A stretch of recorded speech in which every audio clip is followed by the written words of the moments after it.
दुनिया के एक बड़े हिस्से में बिल्कुल बवाल मचा हुआ और इसको लेकर भारत में भी कुछ चीजें हो रही हैं। भारत में भी शांति से कुछ लोग नहीं रहना चाहते हैं, ऐसा लग रहा है। राजनीति के दोनों प्रमुख खेमों में तीखी बयानबाजी देखने को मिल रही है और कहां से इसको ज्यादा हवा मिली इस बात को कि कांग्रेस की संसदीय दल की अध्यक्षा सोनिया गांधी जी और कांग्रेस के बड़े नेता राहुल गांधी ने, पूर्व अध्यक्ष भी रह चुके हैं, उन्होंने ईरान के सर्वोच्च नेता जो थे अयतुल्ला अली खामेनी, उनकी टारगेट किलिंग पर मोदी सरकार को टारगेट कर दिया और कहा कि मोदी सरकार चुप क्यों है।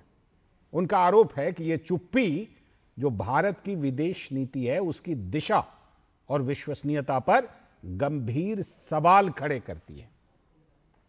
तो बीजेपी ने इन आरोपों पर पलटवार किया और कहा कि सोनिया गांधी को याद रखना चाहिए कि उनकी सास यानी कि इंदिरा गांधी जी और उनकी सास के पिता यानी जवाहरलाल नेहरू जी, उनके समय से भारत की नीति गुट निरपेक्षता की रही है, यानी किसी खेमे में नहीं।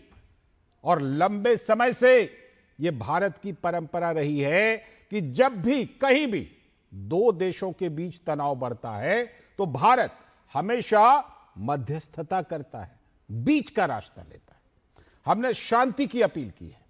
इस मामले को लेकर कुछ संगठन भी देश भर में सड़कों पर प्रदर्शन कर रहे हैं और उन पर यह सवाल है कि ऐसी प्रतिक्रिया उस समय तो नहीं दिखाई पड़ती जब बांग्लादेश में हिंदुओं का कत्लेआम होता है या फिर कश्मीर में, जम्मू कश्मीर के पहलगाम में पर्यटकों की धर्म पूछकर निर्मम हत्या की जाती है।